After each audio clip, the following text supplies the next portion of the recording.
Well, hey gang, welcome back to Couponing with Jeremy. I'm Jeremy, a preacher, a teacher, and a couponer. I love helping people and I love saving money. So in these videos, I want to try to help you guys save some money. Well, we're doing something a little bit different today. I am doing a stockpile sale this weekend.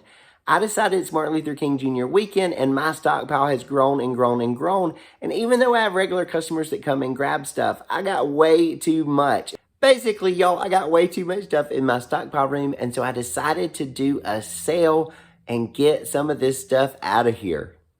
I wanted to bring you guys along and kind of show you the before and after and tell you a few tips about putting together a sale. Now, this one is pretty low key. I'm pretty much only telling my regulars to start with and just seeing if they will come through and grab a little bit of stuff over this 3-day weekend. And hopefully I will get rid of a lot of my stockpile, grab a little extra cash to use to help with just bills and blessings of other folks from my church and my school. All right, gang. So now let's look at some pictures of some things that I did sell in my stockpile sale. Now, this was actually on the morning of day 2. I had about 5 people come through on day 1. So some of the things are actually gone. I had done video footage of all of this stuff, but it made the video itself super, super long. So I came back in and just put pictures in. But you can see the types of things that I sold. You can see that, even after one day of 5 people come through, I still had a lot of stuff to get rid of. I did grab these pictures and I did share them with my friends that I knew normally come and shop with me. And then I actually did put it on my personal Facebook page just to encourage other people from Americus that I know to come on in and do a little shopping with me. So again, this is most of my stockpile. I did renew a few items like the big bulky things like the paper towels and toilet paper that I had some more of. I did restock a couple times, but this is the kind of stuff that I sold in my stockpile. And I just wanted you to see some of those pictures. And then later in the video, you will see some of the things that we sold. So here's a few tips that would be good for you when you get started doing a little stockpile sale. So the very first thing you want to do is obviously organize your stockpile. You want to make sure everything is visible and, as much as possible, things are neat and orderly and they're easy to grab. You don't want to have people reaching up way too high or way too low. Another tip is to make sure you have things priced and make that clearly visible. I use little price stickers, but you might do signs for certain tables or, certain items, but you definitely want to have things priced so everything's really clear. Now, as far as pricing, I try to aim for about half of Walmart prices. That way I'm able to make just some, a little bit of money, but I'm also really able to pass on the savings to my friends and family and community members. That's a big part of this. I'm not just looking to make money, but I want to be a blessing to other people. Now, as far as money, you certainly want to have a little bit of cash on hand if you're doing a larger sale. Most of my people use Cash App or Venmo because I know them or maybe even PayPal, but it's always good to have cash. If I do know them, I will accept a check from them. There's an elderly lady that comes and shops pretty regularly. She always writes a check and that's fine with me. But you definitely want to go ahead and think through having some cash on hand and how you are going to receive money. Now, you certainly also want to have some bags and boxes. When we coupon and we grocery shop, we already come home with a lot of plastic bags. So organize them, get them ready. It certainly doesn't it certainly doesn't hurt to have some extra boxes laying around so that people can use those, especially as they get heavier things. And then you want to have a table or a section where people can put their items where you're going to kind of help them gather their things. And then eventually you're going to help them check out. So definitely have some bags, some boxes, and have a checkout area planned. Now, as far as advertising, I told you this sale is just pretty much for my regular folks. I'm just going to try to get some family and friends, church people through. Just make sure I communicate with them through Facebook, through Messenger, through text messages. Now, I will send them some pictures and kind of get their minds going about what they might want to come and grab. Now, if I'm doing a larger sale, I certainly advertise on Facebook and Facebook Marketplace. I also will every once in a while run an ad in our local little paper if I'm doing a big sale outside. I'll do that. That'll cost me about $30 for just a 1-day, ad. And then I have gone around, again, when I'm doing an outside and a big sale, I will put up signs around the city, just use some poster board and put up some signs just advertising. Now, the last tip I would give, as far as having a sale like I'm doing today inside, depending on who you are and what your community is like, you may choose never to do a sale inside. I'm doing one inside. Again, I'm inviting mostly my neighbors and friends that I know already. This is for friends. This is for folks that normally shop with me.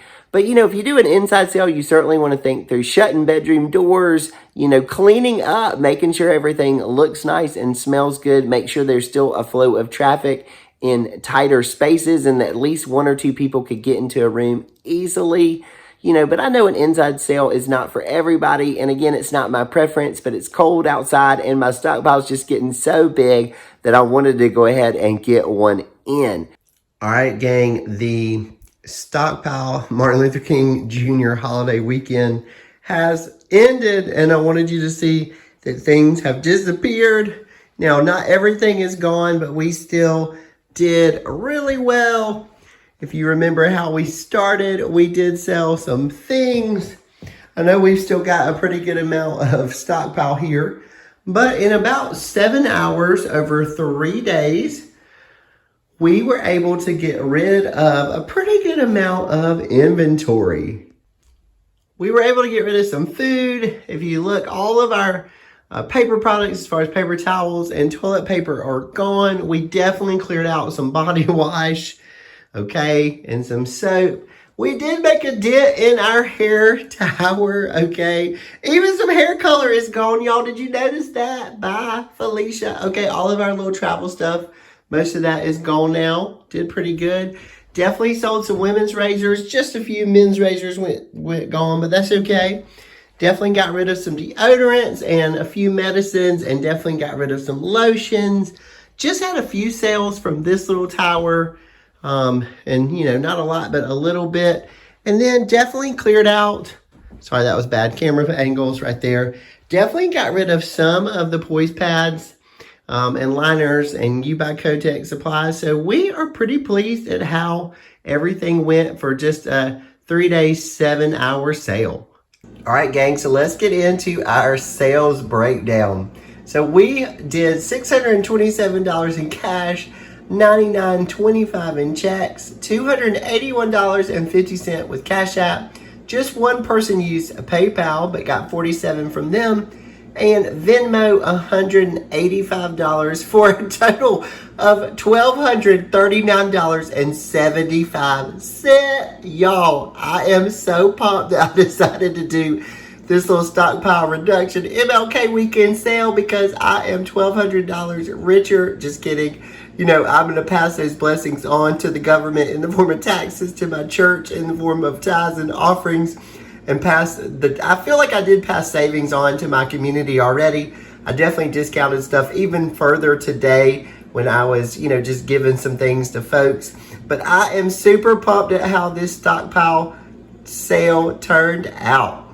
Well, listen, y'all, I'm so glad you watched this video. I hope it's been helpful to you. I hope that you will do some couponing and maybe do a stockpile sale and get you a lot of cash that can be used to benefit your family and your community in some way. Now, I will say it isn't all about the money. I had a wonderful time over these 3 days. I did, Saturday afternoon, Sunday afternoon, and Monday afternoon. I had a wonderful time catching up with people. This sale was mostly for my friends. I had a few people that ended up showing up I didn't know as well that were friends of friends, but it was great to meet them. And I was able to just catch up, sit down, and touch base with some people that I don't always get to hang out with. So that was really sweet. But I hope that you can learn to coupon and save for your own family. And then maybe if you have a larger stockpile, you could reduce it every once in a while with a little bit of a stockpile sale and generate some income for you and your family. Now, last thing before I let you go, we always close out our videos with a little bit of encouragement from God's Word. And I wanted to share with you my church's 2 words that we are concentrating on this year, and they are draw near. And that comes from James chapter 4, verse 8, that says, draw near to God, and He will draw near to you. more than doing a stockpile or a stockpile sale, I want to encourage you to draw near to God this year. I promise you will not regret it, because as we take steps to draw near to God through prayer and Bible study, through serving and giving, through worship, through gathering with His church, then God promises that He will also draw near to us. And there is nothing better than God's presence. So I pray in this year you'll save some money and you will draw near to God. All right, gang. Well, listen, thank you so much for watching this video. Until you catch me in the next one, may God bless you. Y'all take care.